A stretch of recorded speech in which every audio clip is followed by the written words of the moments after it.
ಹರೇ ಕೃಷ್ಣ. ನಾನು ನಿಮ್ಮ ಪ್ರೀತಿಯ ಮಂಜುಶ್ರೀ. ಸನಾತನ ಸಾರಥಿ ಯೂಟ್ಯೂಬ್ ಚಾನಲ್ ಎಲ್ಲರಿಗೂ ಕೂಡ ಸ್ವಾಗತ. ತುಂಬಾ ಜನ ಸಪೋರ್ಟ್ ಮಾಡ್ತಿದ್ದೀರಾ, ತುಂಬಾ ಧನ್ಯವಾದಗಳು. ಹಾಗೆ ಯಾರೆಲ್ಲ ಒಂದು ಸಬ್ಸ್ಕ್ರೈಬ್ ಮಾಡ್ಕೊಳ್ಳೋದೇ ವಿಡಿಯೋ ನೋಡ್ತಿದ್ರೆ ದಯವಿಟ್ಟು ಸಬ್ಸ್ಕ್ರೈಬ್ ಮಾಡ್ಕೊಳ್ಳಿ ಅಂತ ಹೇಳ್ತಾ, ನಾನೊಂದು ಭಗವದ್ಗೀತೆ ಅಧ್ಯಾಯ 3 ಶ್ಲೋಕ 27ರಲ್ಲಿದ್ದೇನೆ. ಈ ಕಲಿಯುಗದಲ್ಲಿ ಆಗಿರ್ಬೋದು, ನಾವು ಮಾನವರು ನಮಗೆ ಅಹಂಕಾರಗಳನ್ನೋದು ಜಾಸ್ತಿ ಇರ್ತದೆ ಅಂತ ಹೇಳಿದ್ರೆ ಏನೇ ಆದ್ರೂ ಕೂಡ ಅದು ದೇವರಿಂದ ಅಂತ ಹೇಳೋದಿಲ್ಲ. ಹೊರತಾಗಿ ಅದು ನಾನ್ ಮಾಡಿದ್ದು, ನಾನು ಕಷ್ಟಪಟ್ಟಿದ್ದನ್ನು ಅಹಂಕಾರ ನಾವು ಯಾವತ್ತೂ ಕೂಡ ಬಿಡಲ್ಲ.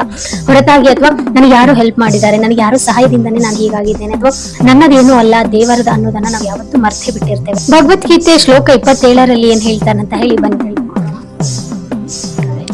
ಕರ್ಮಗಳನ್ನು ವಾಸ್ತವವಾಗಿ ಪ್ರಕೃತಿಯ ತ್ರಿಗುಣಗಳೇ ಮಾಡುತ್ತವೆ, ಆದರೆ ಅಹಂಕಾರದಿಂದ ಮೂಢನಾದವನು ತಾನೇ ಕಾರ್ಯಗಳನ್ನು ಮಾಡುತ್ತೇನೆ ಎಂದು ಬಯಸುತ್ತಾನೆ ಅಥವಾ ಭಾವಿಸುತ್ತಾನೆ ಅಂತ ಹೇಳಿದ್ರೆ, ಯಾವುದೇ ಒಂದು ಕಾರ್ಯಗಳಾದಾಗ ಅದು ನನ್ನಿಂದ ಅಲ್ಲ ಅಥವಾ ಅದು ನಾನೇ ಮಾಡಿದ್ದು ಅನ್ನೋ ಅಹಂಕಾರ ನಮ್ಮಲ್ಲಿ ಇರ್ತದೆ. ಹಾಗಿದ್ರೆ ಒಂದು ಸಣ್ಣ ಕಥೆಯ ಮುಖಾಂತರ ಹೇಳ್ತೇನೆ, ಆದಷ್ಟು ಬೇಗನೆ ಅರ್ಥ ಆಗುವ ಒಂದು ಕಾರಣದಿಂದ.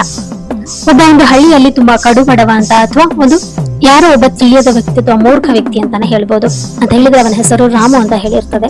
ಅವನು ತುಂಬಾ ಶ್ರಮ ಪಟ್ಟು ಕೆಲಸವನ್ನು ಮಾಡ್ತಾನೆ. ಅಷ್ಟೇ ಅಲ್ಲದೆ ಅವನು ಒಂದು ಕೆಲಸ ನಿರಂತರವಾಗಿ ಶ್ರಮ ಪಟ್ಟಿ ಮಾಡುವುದರಿಂದ ಅವನಿಗೆ ಒಂದು ಸಕ್ಸಸ್ ಕಾಣ್ತದೆ. ಅಂತ ಹೇಳಿದ್ರೆ ಹಣ ಆಗಿರ್ಬೋದು, ಗೌರವ ಆಗಿರ್ಬೋದು ಅಥವಾ ಒಂದು ಯಶಸ್ಸು ಅವನು ಕಾಣ್ತಾನೆ. ಆಗ ಅವನಿಗೆ ಆಟೋಮೆಟಿಕ್ ಆಗಿ ಅವನಿಗೆ ಒಂದು ಅಹಂಕಾರ ಅನ್ನೋದು ಬರ್ತದೆ. ನಮ್ಮಲ್ಲಿ ಕೂಡ ಅಷ್ಟೇ, ಎಲ್ಲರೂ ಅಂತ ನಾನು ಹೇಳಲ್ಲ, ಹೊರತಾಗಿ ಕೆಲವರು ಅದರಲ್ಲಿ ಹಣಗಳು ಬಂದಾಗ ಸಂಬಂಧಗಳನ್ನೇ ಬಿಡ್ತಾರೆ ಅಥವಾ ಹಣದ ಮೋಹಕ್ಕಾಗಿ ಯಾರನ್ನು ಕೂಡ ಕೊಂದುವಂತಹ ಜಗತ್ತಲ್ಲಿ ನಾವಿದ್ದೇವೆ. ಹಾಗಾಗಿ ಹಣದ ಮೋಹ ಅತಿ ಹೆಚ್ಚಾಗಿ ಈ ಕಾಲದಲ್ಲಿದೆ ಅಂತಾನೆ ಹೇಳ್ಬೋದು.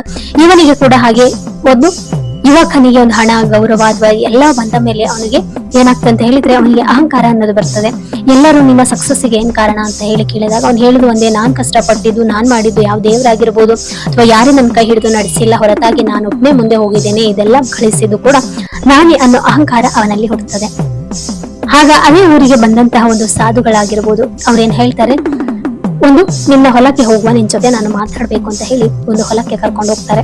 ಹೊಲಕ್ಕೆ ಕರ್ಕೊಂಡು ಹೋಗಿ ಅಲ್ಲಿ ಕೇಳ್ತಾರೆ, ಈ ಬೆಳೆ ಬೆಳೆದದ್ದು ಯಾರು ಅಂತ ಹೇಳಿ. ಈ ಬೆಳೆ ನಾನು ಕಷ್ಟಪಟ್ಟು ಮಾಡಿದ್ದು, ಅದು ನಾನೇ ಬೆಳೆಸಿದ್ದು ಅಂತ ಹೇಳಿ ಹೇಳ್ತಾರೆ. ಆಗ ಆ ಸಾಧು ಮುನಿಗಳ ಒಂದು ದೊಡ್ಡ ವ್ಯಕ್ತಿ ಏನಿರ್ತಾರೆ ಅವರು ಆಗ ಮುಗುಳ್ನಾಗಿರ್ತಾರೆ. ಹಾಗಿದ್ರೆ ಇದಕ್ಕೆ ಬೇಕಾದಂತಹ ಮಳೆ ಕೂಡ ನೀನೇ ಸುರಿಸಿದ್ಯಾ ಅಂತ ಹೇಳಿ. ಆಗ ಮೌನಿ ಆಗ್ತಾನೆ. ಇದಕ್ಕೆ ಬೇಕಂತ ಗಾಳಿ ಬೆಳಕು ಕೂಡ ನೀನೇ ಕೊಟ್ಟಿದ್ಯಾ ಅಂತ ಹೇಳಿ. ಇದಕ್ಕೆ ಒಂದು ಏನು ಫಲವತ್ತತೆ ಬಂದಿದೆ, ಈ ಮಣ್ಣು ಕೂಡ ಹಾಗಿದ್ರೆ ನೀನೇ ಸೃಷ್ಟಿ ಮಾಡಿದ್ಯಾ ಅಂತ ಹೇಳಿ ಕೇಳ್ತಾರೆ. ಆಗ ತುಂಬಾ ಮೌನಿ ಆಗ್ತಾನೆ. ಆ ಮನುಷ್ಯನಿಗೆ ಮಾತೇ ಬರುವುದಿಲ್ಲ.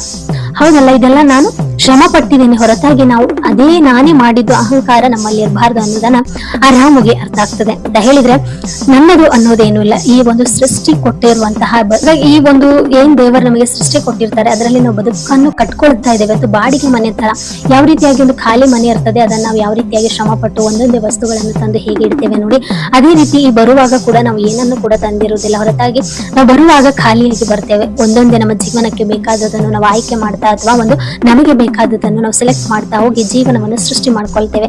ಅದೇ ರೀತಿಯಾಗಿ ಜೀವನದಲ್ಲಿ ಸಕ್ಸಸ್ ಆಗ್ಬೇಕು ಅಂತ ಹೇಳಿದ್ರೆ ನಾವು ಶ್ರಮ ಪಡಬೇಕು. ಅಷ್ಟೇ ಅಲ್ಲದೆ ಅದಕ್ಕೆ ಬೇಕಾದಂತಹ ಒಂದು ವರ ಕೊಡುವುದು ದೇವರ ಮಾತರ. ಎಷ್ಟೋ ಒಂದು ಶ್ರೀಕೃಷ್ಣರು ಹೇಳಿದ್ದಾರೆ, ಕರ್ಮಣ್ಯವಾಧಿಕಾರ ಸೇಮ ಫಲೇ ಸುಖದರ್ಶನ ಅಂತ ಹೇಳಿದ್ರೆ ಕರ್ಮ ಮಾಡುವುದು ಮಾತ್ರ ನಿನ್ನ ಕರ್ತವ್ಯ, ಹೊರತಾಗಿ ಅದನ್ನು ಒಂದು ನೀನು ಅದಕ್ಕೆ ಪ್ರತಿಫಲ ನೀನು ಕೇಳುವುದು ನಿನ್ನ ಧರ್ಮವಲ್ಲ ಅಥವಾ ನಿನ್ನ ಅಧಿಕಾರ ಅಲ್ಲ ಅಂತ ಹೇಳಿ ಶ್ರೀಕೃಷ್ಣರು ಒಂದು ಶ್ಲೋಕದ ಮುಖಾಂತರ ಹೇಳ್ತಾರೆ. ಏನೇ ಒಂದು ಬಂದ್ರೆ ಕೂಡ ಈ ಸೃಷ್ಟಿ ಕೊಟ್ಟಿರ್ತದೆ, ಈ ಸೃಷ್ಟಿ ಮಾತೆ ನಮಗೆ ಕೊಟ್ಟಿರ್ತದೆ, ದೇವರು ಕೊಟ್ಟಿರ್ತಾರೆ, ಹೊರತಾಗಿ ನಾನು ನನ್ನದನ್ನೋದು ಯಾವುದು ಕೂಡ ಅಲ್ಲ ಅಂತ ಹೇಳಿ ತಿಳಿದು ಬದುಕಿದ್ದಾಗಲೇ ನಮ್ಮಲ್ಲಿ ಡಿಪ್ರೆಷನ್ ಆಗಿರ್ಬೋದು, ನೋವು, ನಲಿವು ಅನ್ನೋದು ಬರುವುದಿಲ್ಲ. ನಮ್ಮ ತಲೆಯಲ್ಲಿ ಒಂದೇ ಇರ್ತದೆ, ನಾನು ಅಥವಾ ನನ್ನದು ಅನ್ನೋದಿರುವುದಿಲ್ಲ ಅಂತ